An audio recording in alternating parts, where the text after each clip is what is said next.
Please welcome Warner Music Group CEO, Robert Kyncl.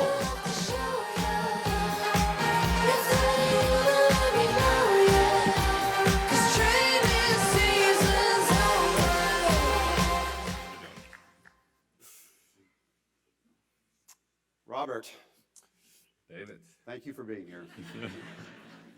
How's it feel to have such a large figure of you above your shoulders? Pretty big, but I have to tell you, I almost didn't make it because I tore my meniscus.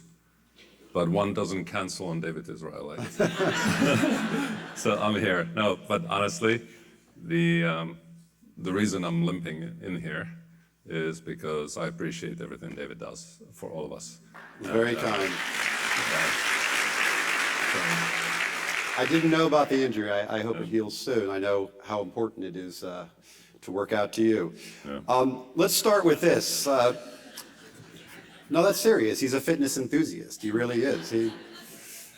I feel like you're uniquely positioned among the heads of the large music companies. Your background is more from the technology and licensee side than it is from the music and licensor side. Curious how you think that background has strengthened your leadership of Warner, and what, if anything, do you feel like you're still learning about this side of the music industry? So you notice David said side like 4 or 5 times. He's clearly taking sides. So I'll challenge that a little bit. So I don't think of the sides. I don't think I was working on the technology side. You know, I started in a mailroom of a talent agency, which was very similar to the green room back here. No windows, copier, all of that, headshots, resumes, and you know, an assistant, a management company, and HBO and Netflix, and you know, all these things. And they're all creative companies. We work with huge amounts of talent. I also work for technology-led companies, but I think of all of this coming together, and whether we like it or not, it's coming together. So I prefer not to choose sides, and instead focus on the things that can make it all work together better and unleash creativity and drive revenue and make it go faster and all of those things. So, so I guess I'm uniquely positioned to do that. It's a great answer, and quite honestly, I think if the heads of all technology companies felt like you, we might not have sides. You win.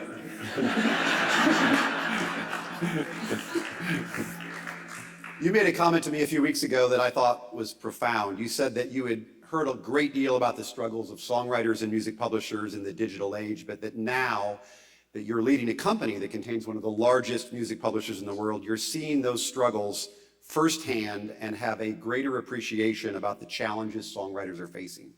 Tell us a little bit more about what you meant by that. By the way, there was a comment in private, which clearly is getting there. Anyway. Not anymore. Anyway, David.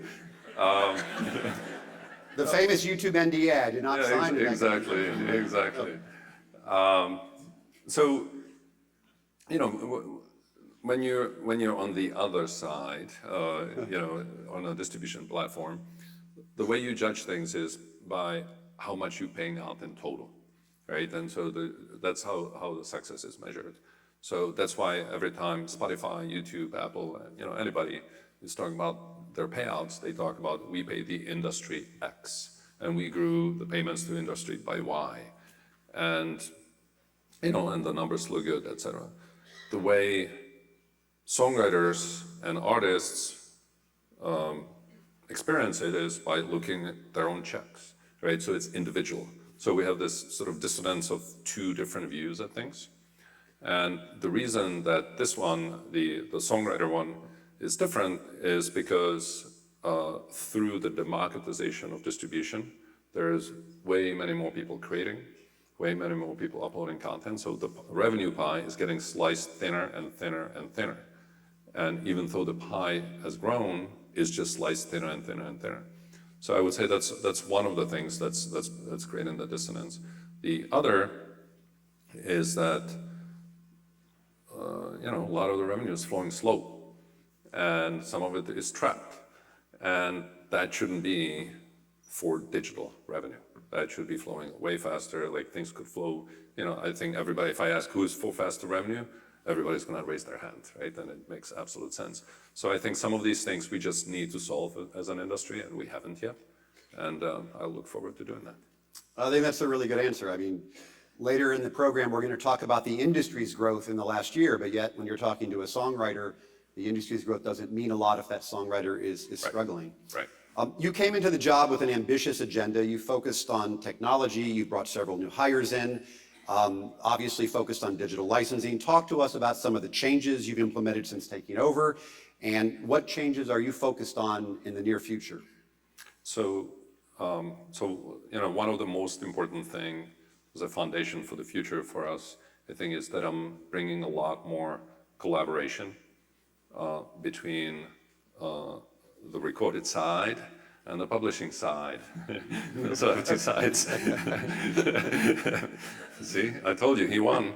And no, but let me explain. When you're dealing with distribution platforms, they're looking at things holistically. And but at the same time, in order to improve terms, it's better for them to divide things. Which means I constantly look at divided we fall, together we rise, and together we prevail. And in today's world, our distributors have upgraded from what we thought was big was, Best Buy for distribution, Tower Records. Those were like big distributors.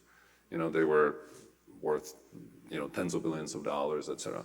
Now our distributors are worth trillions of dollars. Right? It's like the scale, and have 2 billion users. The scale has so changed, and the game has changed so dramatically that our game has to change as well. And we can't just say it, we have to do it. And one of the things that we can do is constantly look at how we improve our position on the playing field. And one of the ways that I firmly believe in is by very tight collaboration between publishing and recorded together, because that gives us much better position, against the platforms. And so what I did, one of the important changes that I did was I combined our distribution teams, and I put it under the leadership of Carlita Higginson, who worked with me at YouTube, who was running the last 6 years or so. She was running the publishing team. Good hire, by the way. So I put a publisher in charge of the whole thing. And because I needed somebody ambidextrous in both sides of the house that both Guy and Carrie Ann as well as Max would trust, which they do with Carlita. So that collaboration is so important. It's very difficult to accomplish, I can tell you that. It's hard, it takes unique people to do it and get everybody to agree. But then we can set the agenda on increasing the value of music, protecting it, and setting the roadmap for AI in the future holistically with maximum impact. So this was one of the few things. It's not just been distribution. I mean, you've put a focus on signing creatives with both your label and your publisher. Recent examples, Teddy Swims, Dua Lipa, Zach Bryan, Benson Boone. So maybe you've won in that you've got not two sides in your company, but actually partners in working with these creatives. How does your publisher work complementary to what your label's doing? And what do you see as the strategic benefits of signing a creative to both a publishing deal and a recorded music deal? So first and foremost, I think it's better for so I guess these are singer-songwriters, right? Since they're both, I think it's better for them. Because if you believe in the things that I mentioned before, the work that we're doing on increasing the pie, increasing participation in the pie, and setting the roadmap on AI with the largest corporations in the world, it takes a whole different level of sophistication and systems and understanding things. If you believe that we are doing this well for you on the one side, then why not participate from that same work on the other side? And I think in the past, or still until now, people would make their decision, I prefer to divide it. In my opinion, that's not the best way to go forward for singer-songwriters, because they're under-optimizing, because they don't, if they believe they're getting the same thing from two different companies, yes, but these are super complicated and difficult problems to solve. If you believe we're the best place, if Warner Chappell, right here, sorry, guy carrying sneakers. If you believe that Warner Chappell is the best place, and Warner overall is the best place for you to solve it, then you should put your eggs in that basket. And for us, it allows us to represent you better as well and more holistically. Yeah. I really enjoyed the conversation we just had with Danielle and Shira, but you've also been a leader on AI issues. You recently testified before the United States Senate and did a great job. You also wrote an op-ed about your concerns about AI, specifically with the deepfake problem. So what do you think some of the issues that songwriters are facing in the age of AI? So first, with AI, a fast-moving subject, obviously, very complicated. There are two main goals that we have. One, which is protection, and two, which is, growing the pie and figuring out a way, positive use cases out of it. Those two can coexist very quickly next to each other, but we have to pursue both, and that's what we're doing. Within that, what you have to focus on, the way we think about the world is there are three types of constituents. Number one is the distribution platforms, because that's where all of the content, or 90% of the content, is going to end up anyway. TikTok, YouTube, Spotify, all of them, all the people that we're in business with. First and foremost, target for us in order to solve things. Second target is actually the Gen AI engines themselves. Sometimes they are part of the platform, many times they're not. So it's secondary. And then the third one is government, and it's lobbying all around the world. I'm in Japan, UK, Brussels, all over the world where there's pockets of things that we see that we don't like and we want to change. We're very actively participating with our own video calls, phone calls, or flying in and doing that. And so this is the very clear focus.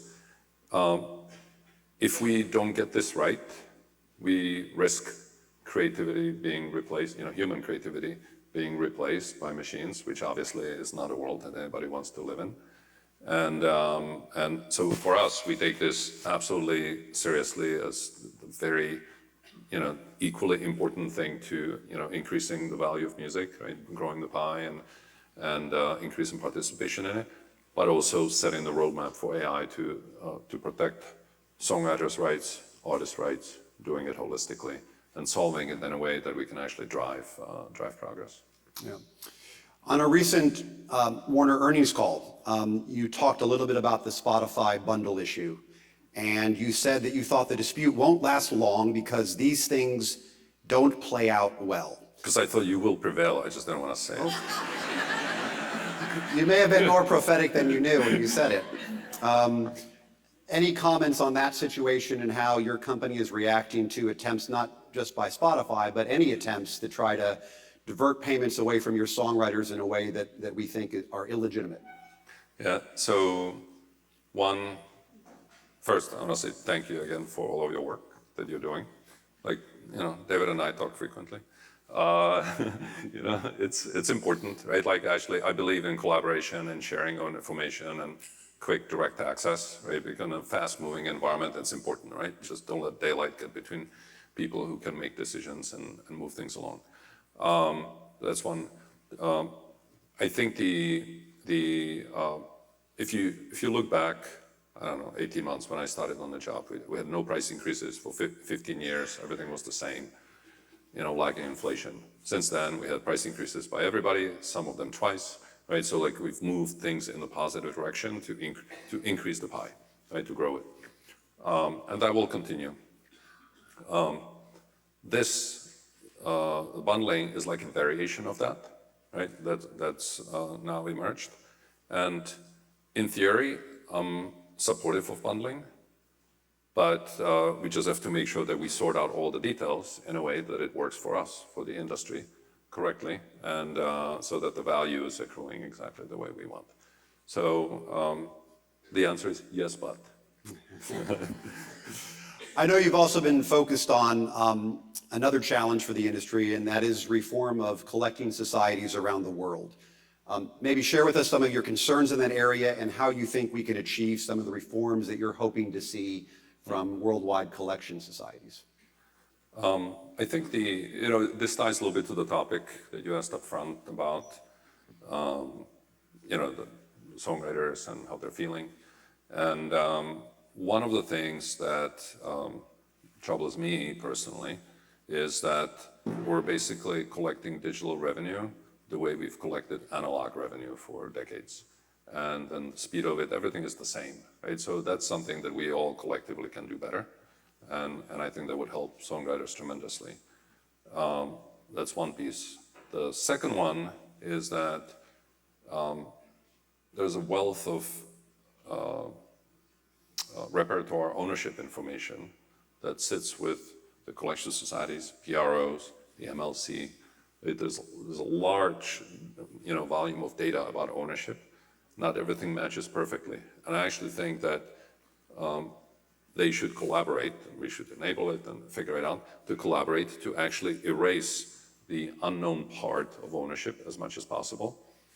I think according to the MLC, 10% of repertoire is unknown, another 8% is partially unknown, right? In different countries, that's different. I understand from my own experience at YouTube, it was very significant in France, for instance, and other places. I think shrinking this is incredibly important, again, not only for faster flow of money today, but it's also important for the AI future that I was describing, because if we set the rules of the road correctly with the platforms, it will have to depend on ownership information. And if there are gaps in ownership information, it impacts liabilities and things of that nature, and it just makes everything less, it takes the teeth out of things. So I think it's very important for us to do that, and it's one of the things that I think, we really need to focus on. Yeah. If you don't mind me asking a little more personal of a question, you were born and raised in Czechoslovakia. You started a foundation with your wife to offset tuition costs for underrepresented students entering SUNY's New Paltz who want to study STEM fields. I know this is something very close to your heart. Maybe tell us a little bit about why you chose this as a place to dedicate some of your charitable efforts. So both my wife and I are immigrants. She's from the Dominican Republic, I'm from the Czech Republic, former Czechoslovakia, grew up under communism, but we both came here and sort of had the same path. And so we've been lucky to do well in life. So this is our way to contribute back. We wanted to do it in the place where we met in college. So we wanted to do it in the place where we both went. And so that's where we're focusing. We're also doing it, it's a state school. And in my opinion, state schools are actually the best way to get kids out, because the really wealthy schools, they have huge endowment funds that they can be need blind and cover tuitions fully. But it would actually be more helpful if there was more support in the state school systems. The problem is, state schools have less and less state money. It used to be 80% state money and 20% tuition. Now it's 20% state money, 80% tuition, which means that's contributing to inequality, making education more unreachable for the people who actually need it most. So we decided, okay, well, why don't we help a state school? We should help the school that we went to. So that's what we did. And then we focused in on STEM field, because neither Luz or I studied any hard science. And we kind of wish we did, and because we thought we could do better in life. And so we basically said, look, the kids who really need upward mobility in life will have best chance if they study STEM. So let us give them the incentive that will cover the tuition and living expenses, etc. If we do that. So we're doing it for 20 students a year. It's fantastic.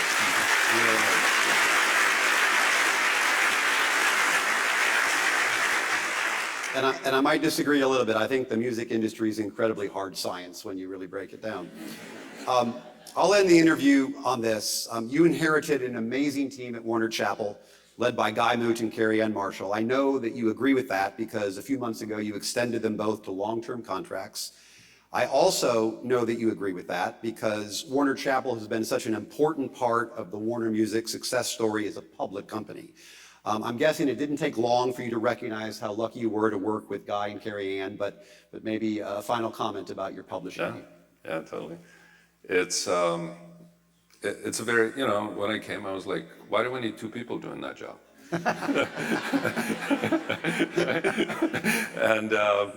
And, so I was like, okay, well, I'll keep an open mind. And so I get to know them. And it's such a unique partnership. It's incredible, right? Like literally it's like left hand and right hand just kind of going this way. And it's a very, very hard thing to accomplish. So I have to give credit to my predecessor, Steve, for recruiting them and putting them together. He did the arranged marriage basically, right? And I have to give him credit. It was like, just, knocked it out of the park. The results for the last 5 years showed it, right? So even just looking at that, it's very clear. And the collaboration and an effort that they do is amazing. The artists, that they're able to attract, Dua, Benson, David Bowie, like the range of, whether it's catalogs or up and coming artists becoming big, or songwriters, sorry. And and they're so incredibly operational as well, because as you know, publishing is a very difficult job, collecting revenue all around the world. So it's like a mix of left and right brain all together. So anyway, so it's a real pleasure working with them, and I think everybody should sign with Warner Chappell. Well, Robert, you have an incredibly hard job, but I just want to say publicly, you have taken such an interest in the public policy aspects of the industry.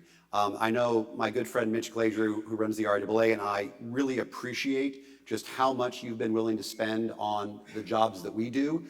Coming to testify before the Senate, just one example of that commitment you've had, and it's just been fantastic to have you on board. So thank you so much. Can I hold on? Don't clap.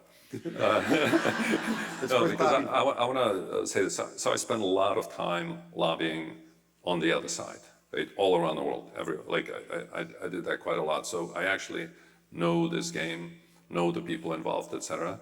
And I can tell you, getting to know David and Mitch, we have the best of the best. Like we really and their teams. Like I'm not saying this because we're on stage. Like I've said this to David before. I've said it in front of other people. I truly mean it. We have the best of the best. The structured approach that they have to things, the way they weigh their pros and cons, trade-offs, all of it, strategy, like top notch. Well, anyway, let's clap for you, Robert. Thank you so much.